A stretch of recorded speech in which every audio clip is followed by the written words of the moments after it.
Assalamualaikum warahmatullahi wabarakatuh.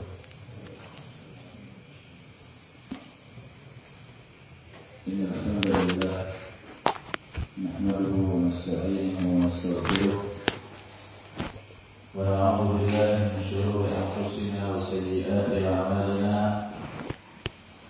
Man yahdihillahu fala mudilla lahu wa man yudlil fala hadiya lahu.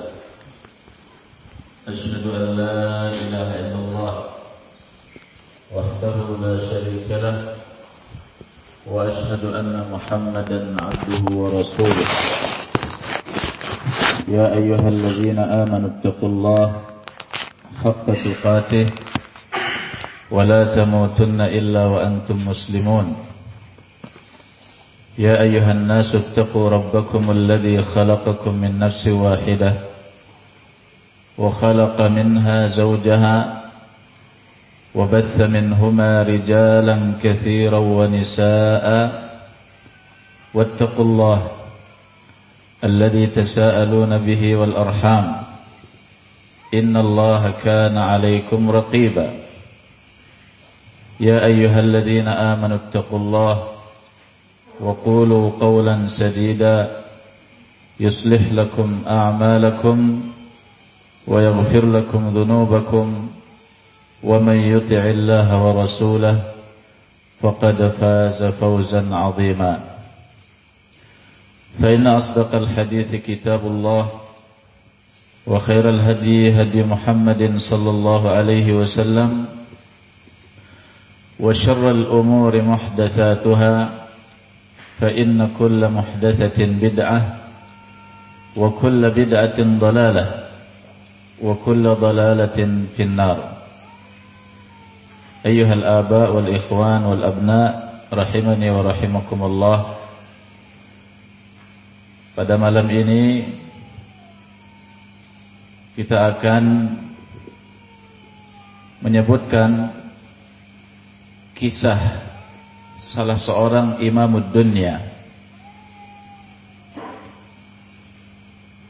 yang menghafal alfi hadis, 1.000.000 hadis. Salah satu dari imam madhab yang 4, yaitu Abu Abdullah Ahmad ibn Hanbal rahimahullahu ta'ala. Beliau adalah seorang imam yang zahid, zuhudnya luar biasa, yang mutawadhi', yang sangat tawadhu', memiliki ilmu yang luas. Disebutkan oleh Al-Imam Al-Zahabi rahimahullahu ta'ala bahwasanya beliau menghafal alfi hadis, yaitu 1.000.000 hadis. Dan beliau menulis dalam kitab Al-Musnad, kitab musnad yang paling besar, 40.000 hadis. Hanya sebagian kecil dari hadis yang beliau hafal, yang beliau tulis di dalam kitab Al-Musnad, Musnad Imam Ahmad.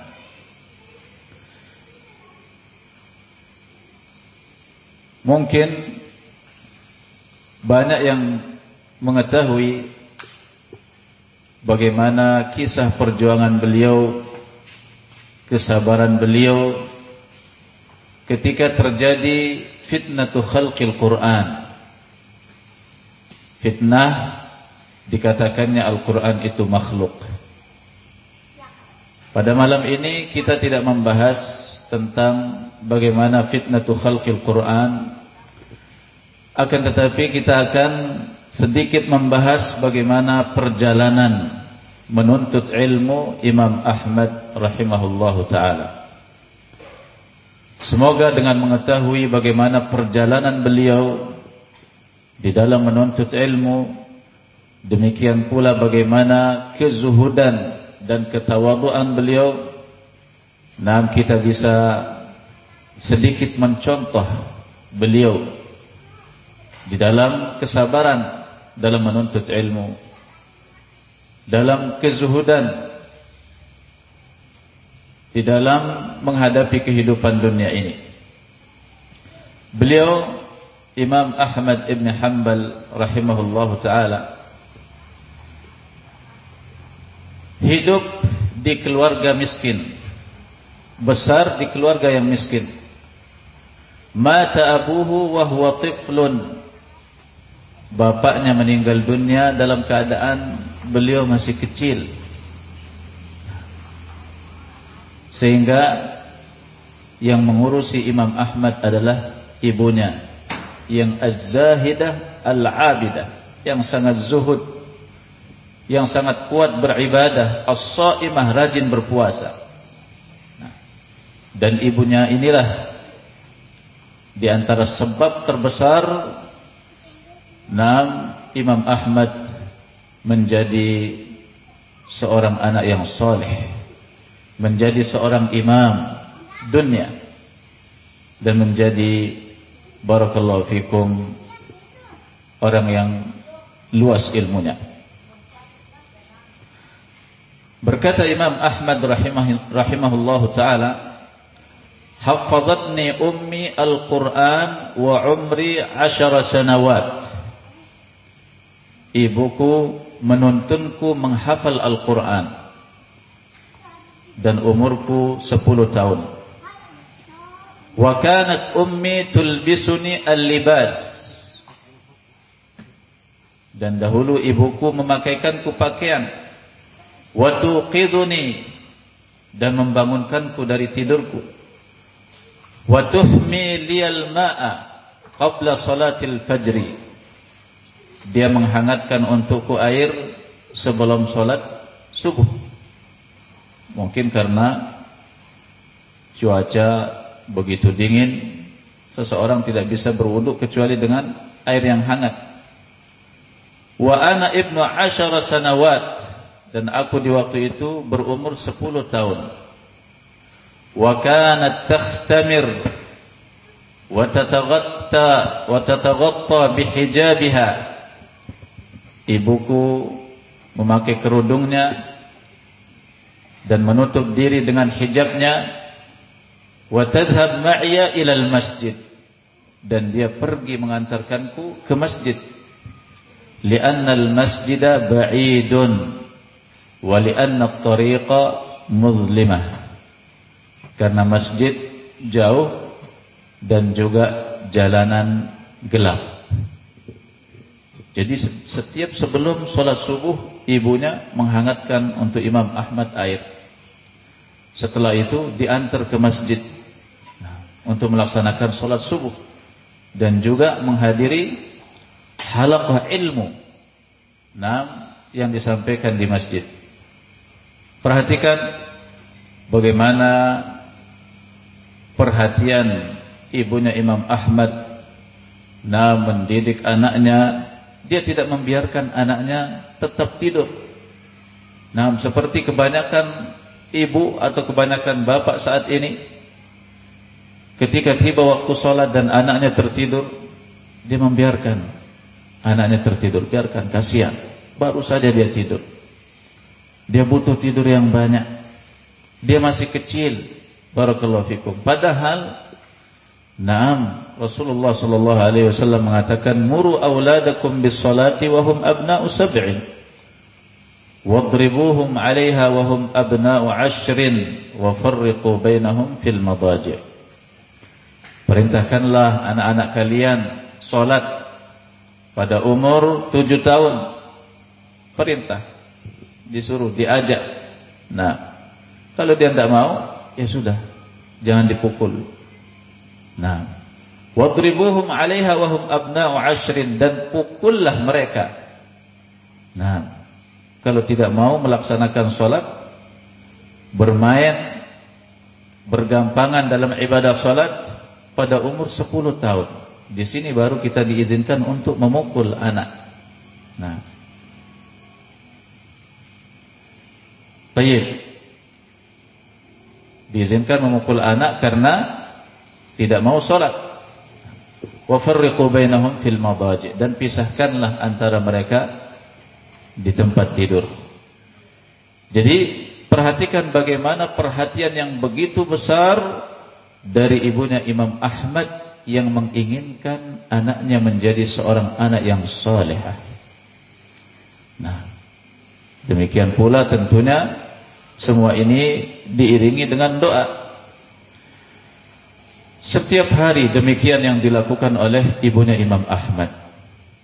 Dan berkata Imam Ahmad, "Falamma balagtu sadisata asyrata min umri," dan ketika aku sudah sampai pada umur 16 tahun, qalat li ummi, ibuku berkata kepadaku, umur berapa? Umur 16 tahun. "Idhab, pergilah engkau, fi talabil hadis, untuk mencari hadis. Safir, pergilah engkau safar. Fa inna as-safara fi talabil hadithi hijratun ila Allahil wahidil ahad." Sesungguhnya safar dalam rangka mencari hadis adalah hijrah kepada Allah Subhanahu wa taala yang Maha Esa. Umur berapa? 16 tahun. Nah, disuruh oleh ibunya, pergi rehlah, pergi safar untuk mencari ilmu. Safarnya tidak tanggung-tanggung, jauh, bukan dari Barakang ke Mamuju, nah, atau dari Barakang ke Makassar, tidak. Kemana Imam Ahmad safar? Safar ke Mekah. Dari Baghdad, yang di waktu itu adalah asimatud dunya, ibu kotanya dunia, Baghdad. Yang sekarang juga namanya Baghdad. Di mana Baghdad? Di Irak. Nah, Imam Ahmad berangkat, barakallahu fikum, diperintahkan oleh ibunya untuk safar mencari hadis Rasulullah sallallahu alaihi wasallam ke Makkah. Nah, apa bekal Imam Ahmad, barakallahu fikum? Nah, ketika beliau melakukan safar dalam rangka mencari hadis Rasulullah sallallahu alaihi wasallam, dalam rangka mencari ilmu, ibunya membikinkan untuk Imam Ahmad 10 potong roti. 10 potong roti kering dibikinkan untuk Imam Ahmad pada umur 16 tahun. Kemudian dibekali dengan kantong kecil, sekantong kecil milh, garam. Nah, itu bekalnya Imam Ahmad, bukan uang beberapa dinar, beberapa dirham, atau beberapa dolar. Tidak, hanya itu yang dibekali oleh ibunya. 10 potong roti, dan 1 kantong kecil milh, garam. Berkata, barakallahu fikum, ibunya Imam Ahmad, ketika Imam Ahmad hendak melakukan safar dalam rangka mencari hadis, "Ya bunayya, wahai anakku, innallaha idza studi'a syai'an la yudayyi'ahu abada." Sesungguhnya Allah Subhanahu wa taala bila dititipkan sesuatu, Dia tidak akan pernah menghilangkannya. Dia tidak akan pernah menelantarkannya. Astaudi'ukallah alladzi la tadhi'u wada'i'uh. Aku titipkan engkau kepada Allah yang tidak pernah hilang titipannya. Allahu Akbar. Subhanallah. Betapa kuatnya keimanan ibunya Imam Ahmad rahimahullahu ta'ala. Betapa tingginya tawakkalnya ibunya Imam Ahmad rahimahullahu ta'ala. Dia melepaskan anaknya pada umur 16 tahun, hanya dibekali beberapa potong roti dan garam.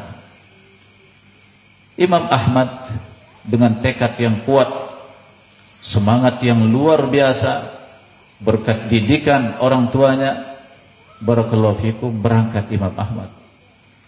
Beliau tidak protes, beliau tidak mengatakan, aduh, masa 10 potong roti saja. Mana uang? Mana ini dan mana itu? Waduh, mau kemana ini perjalanan? Nah, apalagi perjalanan zaman dahulu luar biasa. Ini perjalanan jalan kaki, bukan pakai bus atau pakai barakallahu fikum motor, mobil pribadi atau pesawat. Jalan kaki. Nah, jalan kaki. Berangkat Imam Ahmad rahimahullahu ta'ala dengan bekal yang sangat-sangat minim dari Baghdad menuju Makkah. Kata Imam Ahmad rahimahullahu ta'ala, madaitu min Baghdad ila Makkah fadi'tu fit tariqi 3 marratin. Aku berjalan dari Baghdad menuju Makkah. Nah, kemudian aku pun tersesat di jalan sebanyak 3 kali. Sebanyak 3 kali tersesat. Bagaimana? Padang pasir yang luas ditempuh. Tidak ada kompas, tidak ada GPS, tidak ada Google Map, tidak ada. Nah, jalan kaki saja bismillah. Nah, mau ke Makkah. Yaqul Imam Ahmad, berkata Imam Ahmad, fakuntu kullama dhi'tu istaghfartullah wa da'autuhu. Setiap aku tersesat, aku beristighfar kepada Allah dan aku berdoa kepadanya. Wa qultu, dan aku mengatakan, ya dalilal hairin dullani, wahai pemberi petunjuk kepada orang yang kebingungan, kepada orang yang tersesat, berikanlah aku petunjuk. Ini yang diucapkan oleh Imam Ahmad. Siapa yang memberikan petunjuk? Tentu yang dimaksud adalah Allah Subhanahu wa ta'ala. Nah, kata beliau, ya Allah famadha fa'al. Baik, afwan. Yaqul Imam Ahmad, fakuntu kullama dhi'tu istaghfartullah wa da'autuhu wa qultu ya dalilal hairin dullani. Setiap aku tersesat, aku beristighfar, mohon ampun kepada Allah, dan aku berdoa kepadanya, dan aku mengatakan, wahai pemberi petunjuk bagi orang-orang yang kebingungan, berikanlah aku petunjuk. Kata beliau, fa wallahi, demi Allah, man tahaitu min kalami illa wa yadulluni dalilal hairin 'ala at-tariq. Demi Allah, setelah aku selesai dari mengucapkan ucapan tersebut, aku pun diberikan petunjuk oleh pemberi petunjuk bagi orang-orang yang tersesat di jalan, yaitu Allah Subhanahu wa ta'ala.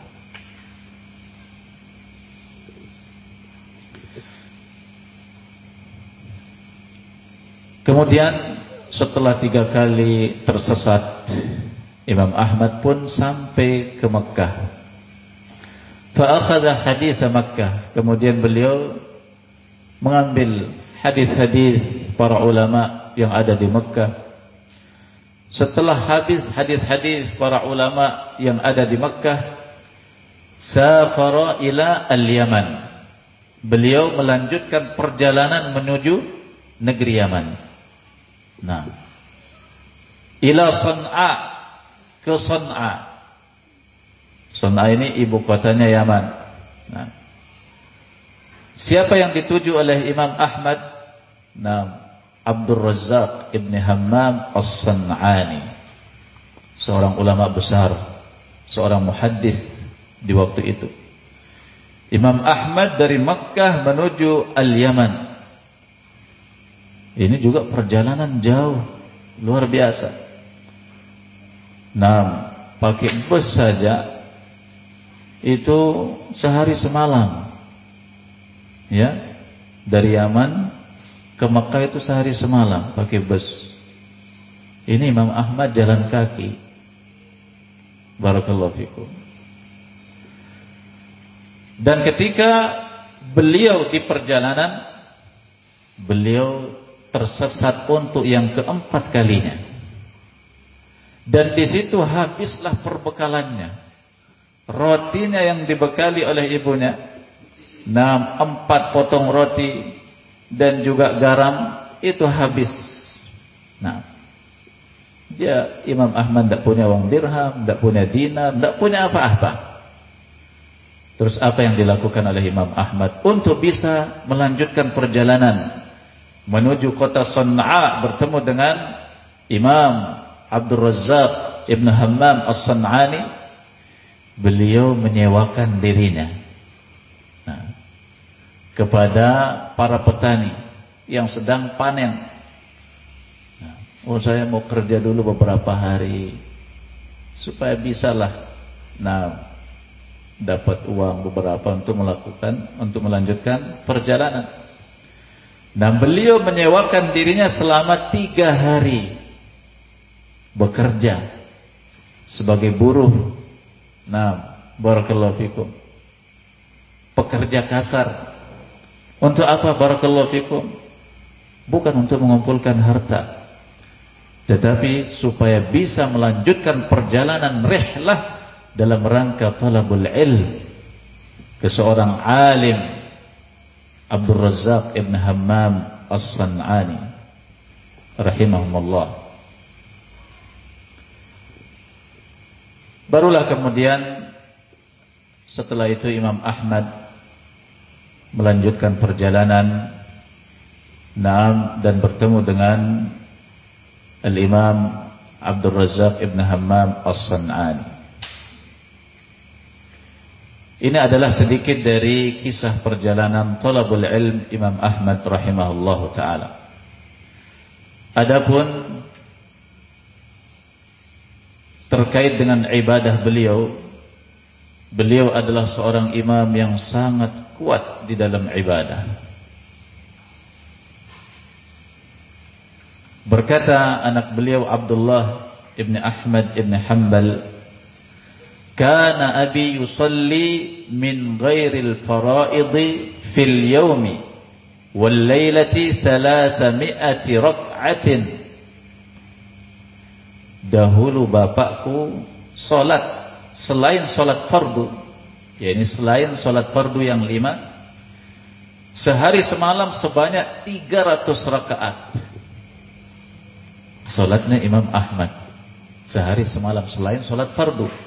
Berarti masuk di sini sunnah rawatib qabliyah dan ba'diyahnya, salat duhanya, salat tahajudnya, salat-salat sunnah yang lain, sampai 300 rakaat sehari semalam. Kalau dibayang-bayangkan 300 rakaat sehari semalam, kapan makannya Imam Ahmad? Kapan dia bersama keluarganya? Kapan dia ini, kapan dia itu, kapan dia itu? Kalau dihitung-hitung habis waktu 24 jam. Barakallahu fikum. Tapi demikianlah keberkahan waktu yang diberikan oleh Allah Subhanahu wa ta'ala. Terkadang amalan yang begitu besar bisa dilakukan dengan singkat, karena keberkahan dari Allah Subhanahu wa ta'ala.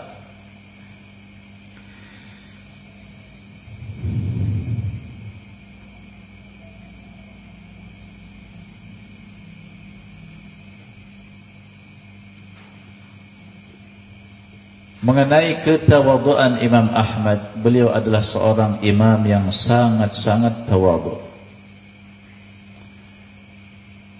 Berkata ba'dul huffaz, sebagian huffaz, ra'ayna al-Imam Ahmad nazala ila suqi Baghdad. Kami melihat Imam Ahmad mendatangi pasar Baghdad.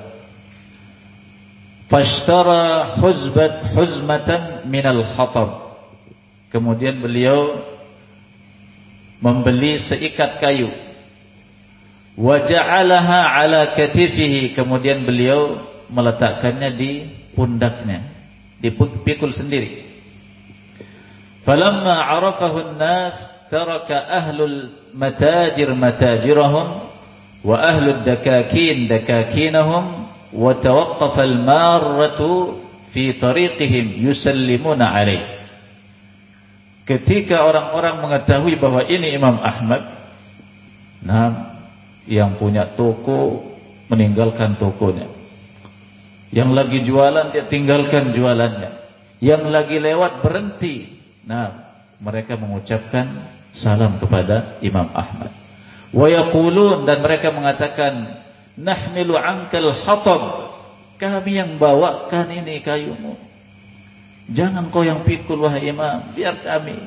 Nah, masing-masing menawarkan diri, saya yang bawa saya. Nah, apakah Imam Ahmad menyerahkan kayu tersebut kemudian dibawakan oleh mereka? Tidak. Imam Ahmad hanya hazza yadai. Nah, tidak usah, biar saya. Nah, wahmarra wajhuhu, dan wajah beliau memerah. Nah, wadama'at ainah, dan matanya bercucuran air mata. Waqal, dan beliau mengatakan, nahnu qaumun masakin, sesungguhnya kita ini adalah orang-orang yang kasihan. Walaula sitrullah laqtadahna, kalau bukan karena sitrullah, yaitu Allah Subhanahu wa taala yang menutupi aib kita, niscaya aib tersebut akan terbongkar. Nah, tapi Allah Subhanahu wa taala merahmati kita, sehingga Allah Subhanahu wa taala menutupi aib kita. Ini ketawaduan Imam Ahmad rahimahullahu taala. Subhanallah, wala haula wala quwwata illa billah.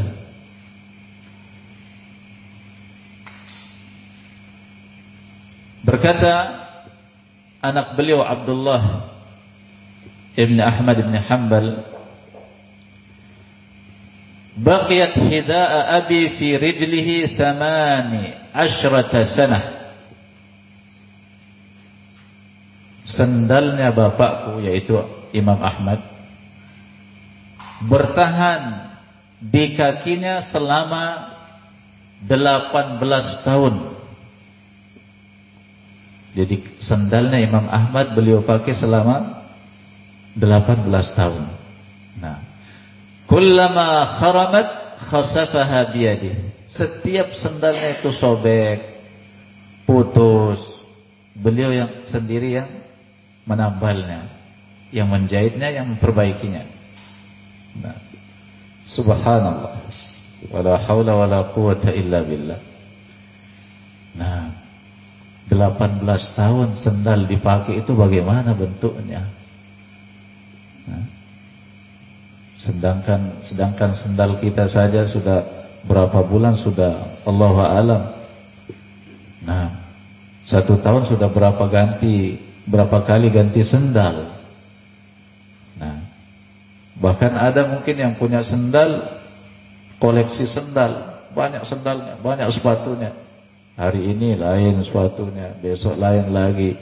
Nah, barakallahu. Perhatikan bagaimana kezuhudan Imam Ahmad rahimahullahu ta'ala. Nah, dunia itu tidak ada apa-apanya di hadapan beliau. Adapun kebaikan akhlak beliau, beliau mengatakan rahimallahu umma salih. Semoga Allah merahmati Ummu Saleh. Ummu Saleh ini adalah istri beliau. Waqad tufiyat, dan beliau telah meninggal dunia. Sahabatni 30 sanatan wallahi ma ikhtalaftu ana wa iyyaha fi kalimatin wahidatin. Dia telah menemaniku selama 30 tahun, yaitu Ummu Saleh. Demi Allah, aku tidak pernah berselisih dengannya, walaupun dalam satu kalimat. Selama 30 tahun Imam Ahmad hidup bersama Ummu Saleh, menjalin rumah tangga tidak pernah kelahi, bayangkan. Tidak pernah walaupun satu kalimat. Nah, yang namanya kehidupan rumah tangga pasti ada cekcok, ada masalah, kadang marah, kadang salah paham, kadang ini. Nah, tapi di sini apa? Menunjukkan bagaimana bagusnya akhlaknya Imam Ahmad. Beliau banyak mengalah, dan juga Ummu Saleh adalah seorang istri yang salihah. Nah, apa yang tidak disukai oleh Imam Ahmad, dia tidak melaksanakannya atau tidak melakukannya. Apa yang diperintahkan oleh Imam Ahmad, selama itu adalah perkara ma'ruf, dia berusaha melakukannya secepat mungkin. Dan Imam Ahmad banyak mengalah ketika mungkin terlihat dari istrinya sesuatu yang membuat Imam Ahmad marah. Selama itu adalah perkara yang wajar dan bukan kemaksiatan kepada Allah Subhanahu wa ta'ala.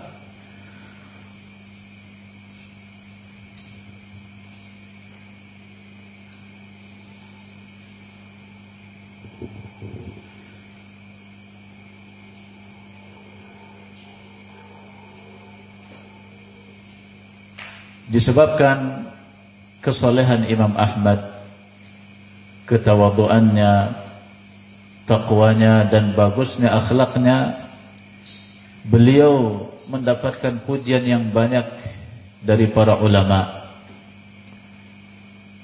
dan juga dari lawan, bukan hanya kawan, tapi juga dari lawan. Para imam-imam yang besar, para muhaddithin memuji Imam Ahmad rahimahullahu ta'ala. Berkata Yahya ibn Ma'in, wallahi, demi Allah, ma ra'aitu ahadan ka Ahmad ibn Hanbal. Aku tidak pernah melihat seseorang seperti Ahmad ibn Hanbal. Wallahi ma astati'u an akuna mithlahu thalathata ayyamin. Demi Allah, aku tidak bisa, aku tidak mampu sepertinya, walaupun hanya 3 hari, berusaha seperti Imam Ahmad dalam hal ibadah, ketawaduan, akhlak yang baik, kesungguhan, ketakwaan. Saya tidak mampu. Padahal Yahya ibn Ma'in, siapa Yahya ibn Ma'in? Seorang muhaddits, nah, seorang imam, hafidh, thiqah. Nah, waqala Ali ibn al-Madini, dan berkata Ali ibn al-Madini, "Lau kana al-Imam Ahmad fi Bani Israel kana nabiyyan min al-anbiya." Kalau sekiranya Imam Ahmad itu di tengah-tengah Bani Israel, niscaya dia adalah nabi dari nabi-nabi Bani Israel. Nah, Bani Israel itu banyak nabi. Di tengah-tengah Bani Israel banyak nabi diutus oleh Allah Subhanahu wa ta'ala. Nah, dan di tengah-tengah umat Islam tidak ada nabi yang menggantikan posisi para nabi di tengah-tengah Bani Israel dahulu. Nah, di tengah-tengah umat ini adalah para ulama. Hum warathatul anbiya. Mereka adalah pewaris para nabi. Fa innal anbiya lam yuwarrithu dinaran wala dirhama. Sesungguhnya para nabi tidak pernah mewariskan dinar atau dirham. Wa innama warrathul ilma, akan tetapi para nabi mewariskan ilmu, meninggalkan ilmu. Faman akhadahu akhadha bihadhin wafir. Barang siapa yang mengambil ilmu, maka dia telah mengambil bagian yang besar. Nah, wa qala al-Imam Asy-Syafi'i rahimahullah, dan berkata Imam Asy-Syafi'i. Apanya Imam Syafi'i, Imam Ahmad? Siapa yang tahu? Gurunya. Nah, Imam Ahmad murid, Imam Syafi'i guru. Berkata Imam Syafi'i rahimahullah ta'ala, kharajtu min Baghdad, aku keluar dari Baghdad, wa sukkanuha alfin, yakni milyunain itsnain, dan penduduknya sebanyak 2 juta. Fa wallahi, maka demi Allah, ma khalaftu rajulan atqa lillah wa a'lam billah wa azhad lillah wa awra wa la ahab ilayya min Ahmad ibn Hanbal. Demi Allah, aku tidak meninggalkan seseorang yang lebih bertakwa, lebih alim dengan Allah Subhanahu wa taala, lebih zuhud, lebih wara' dan lebih aku cintai daripada Imam Ahmad, daripada Ahmad ibn Hanbal. Jadi dulu Imam Syafi'i rihlah ke Baghdad juga untuk mencari ilmu hadis, bertemu dengan Imam Ahmad. Ketika Imam Syafi'i meninggalkan Baghdad, jumlah penduduk Baghdad sebanyak berapa? 2 juta. Nah, kata beliau, aku meninggalkan Baghdad dan tidak ada seorang pun yang lebih bertakwa, lebih wara', lebih zuhud, lebih mengenal Allah Subhanahu wa taala, lebih aku cintai daripada Ahmad bin Hanbal. Nah, barakallahu fikum. Karena Imam Syafi'i mengetahui keutamaan yang ada pada Imam Ahmad rahimahumullahu ta'ala.